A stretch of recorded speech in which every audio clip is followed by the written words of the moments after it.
देखिए आपण मन तो जानी सारे आज आम क्यों विषय आलोचना करने को जाऊे। आज टॉपिक हूँ सेंटेंस एंड इट्स काइंड अर्थात वाक्य एवं वाक्य प्रकार भेद विषय आम मैंने आज जानवा को जाऊँ। चलतु आरंभ करवा।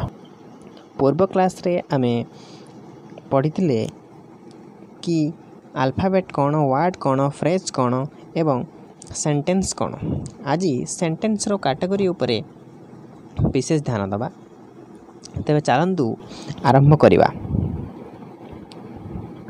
आज रही द्वितीय क्लास इंग्लिश फंडामेंटाल उपरे। तेबे एही क्लास रे आमे जानिबा टाइप्स ऑफ सेंटेंस बा काइंड्स ऑफ सेंटेंस अर्थात वाक्यर प्रकार भेद विषय रे। तेणु चलतु देखिदेबा केते प्रकार वाक्य रही। वाक्य को साधारणतः चारि भाग रे विभक्त करा जायछि। केते भाग विभक्त करी? चारि भाग रे विभक्त करा जायछि। सेगुडी के होछि assertive sentence, imperative sentence, interrogative sentence, exclamatory sentence. तेणु ये होछि चारि भाग। तेबे चलंतु गोटी गोटी करी जानिबा केउ वाक्यर अर्थ कोन एवं ता विषय रे अधिक किछि। प्रथमे जानिबा असर्टिव सेंटेंस विषय। असर्टिव सेंटेंस को आमे माने मध्य कि डिक्लेरेटिव सेंटेंस नारे। एही सेंटेंस दुई भाग रे विभक्त। गोटे होछि पॉजिटिव सेंटेंस एवं अन्यटी नेगेटिव सेंटेंस।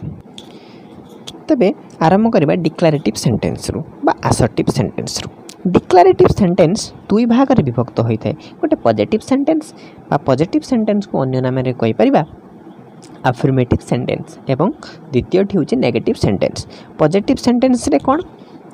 प्रथम डिक्लेरेटिव सेंटेंस कोन जानदबा। It declare some information. ये किछि इन्फॉर्मेशन किछि सूचना विषय रे अधिक किछि जणाए। सपोज मु कहबी Ram is a good boy. Etah positive रे कहली Ram is a good boy. आमे तो नेगेटिव करंती नॉट व्यवहार करंती। सेटा तो नेगेटिव सेंटेंस रे लगे लिखिबा कहबा कि Ram is not a good boy. I am a doctor. I am not a doctor. तेणु ये सब हूँ पॉजिटिव एवं नेगेटिव सेंटेंस बा आमे ताको डिक्लेरेटिव सेंटेंस मध्य कहि परिबा। एबे आमे जानिबा इंटरोगेटिव सेंटेंस विषय। इंटरोगेटिव सेंटेंस रो आमे ओडिया रे इंटरोगेटिव सेंटेंस को कहिबा कि प्रश्नवाचक वाक्य बा जेउ वाक्य रे गोटे प्रश्न पचरा जाई थिबो। उदाहरण स्वरूप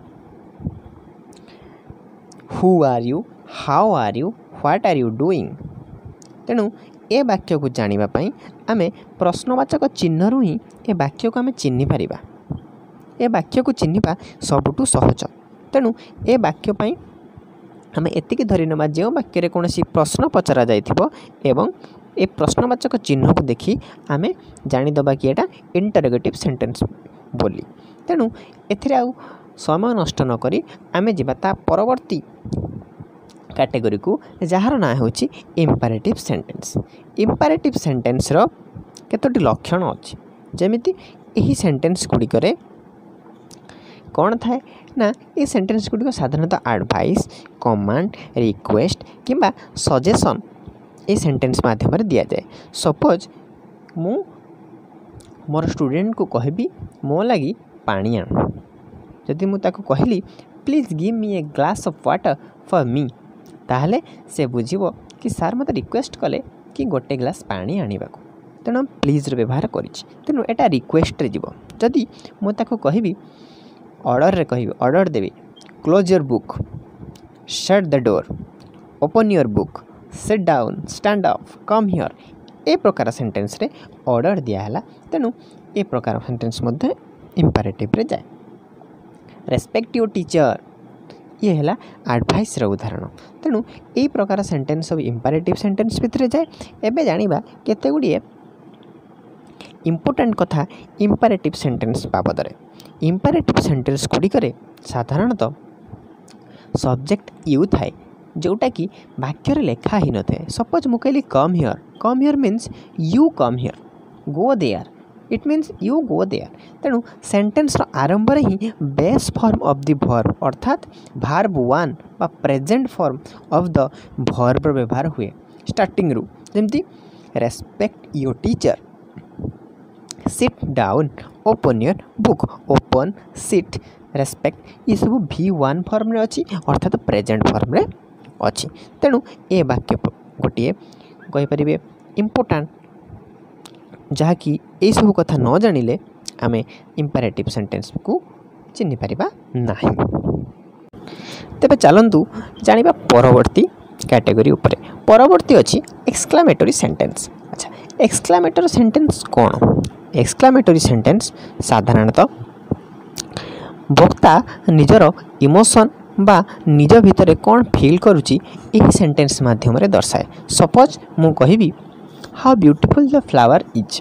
जदि मु मो सांग सामने बा आपण मान सामने मु बर्तमान जदि कहिबी how beautiful the flower is जदि आपण सामने मु थिबी ताले आपण मोर वेज ऑफ एक्सप्रेसिंग मो मुह को देखी बा मो कहिबार शैली की देखी हुए तो जानी परिबे कि से मते पचारुनी कि how beautiful the sky is और how beautiful the flower is अर्थात फ्लावर टी केते सुंदर बा स्काई केते सुंदर से मते पचारुनी।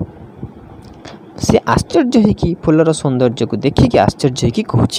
ठीक से भाई जदि यहाँ लेखा हो how beautiful the sky is ताले आम कौन जानिबा ना आकाशटी केते सुंदर।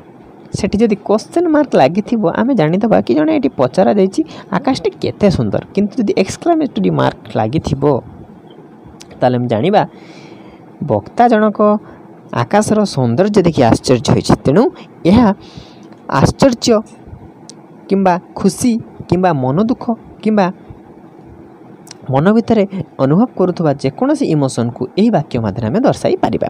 तेणु ये क्या सहायता हुए ये केते गुडी इंटरजेक्शन सहायता हुए। सपोज मैच खेल को आम जीतीगलु पिला माने चिल्लाउछन hurray we won the match hurray. Suppose his father is dead तार बापा मरी जाइछंती। तेणु ये सब इंटरजेक्शन साहाय्य आम एक्सक्लामेटरी मार्क को लेखि था। तेणु ये सब इंट्रोडक्शन अर्थ मध्य बुझार अच्छी धरे अच्छी OH आम सरप्राइज क्षेत्र यूज कर आलास कहली सैडनेस क्षेत्र यूज कर ओके हुर्रे हैप्पी क्षेत्र में यूज कर पारिबा। तेणु यह थिला एक्सक्लामेटरी सेंटेंस उपरे। एबे जानिबा शेष कैटेगरी उपरे जोटा कि साधारणतः टीचर माने पढ़ाते बा से प्रति दृष्टि आकर्षण करते किंतु सेटा कहि दउछि थरे गोटे सेंटेंस अच्छी ऑप्टेटिव सेंटेंस जहाँ को आम ओडिया कहती इच्छार्थक वाक्य बा आम केतबेले व्यवहार करती जितेबाला किसी आम जन को विश करती। सपोज हैप्पी न्यू ईयर किंबा हैप्पी बर्थडे ये सब जो विश करती तेणु ए प्रकार वाक्यर मध्य आम व्यवहार करती। तेणु साधारणतः बुक मानकर ए प्रकार वाक्यर उल्लेख न थाए बहुत कम बही अच्छी जो बही मानकर ऑप्टेटिव सेंटेंस विषय उल्लेख अच्छी।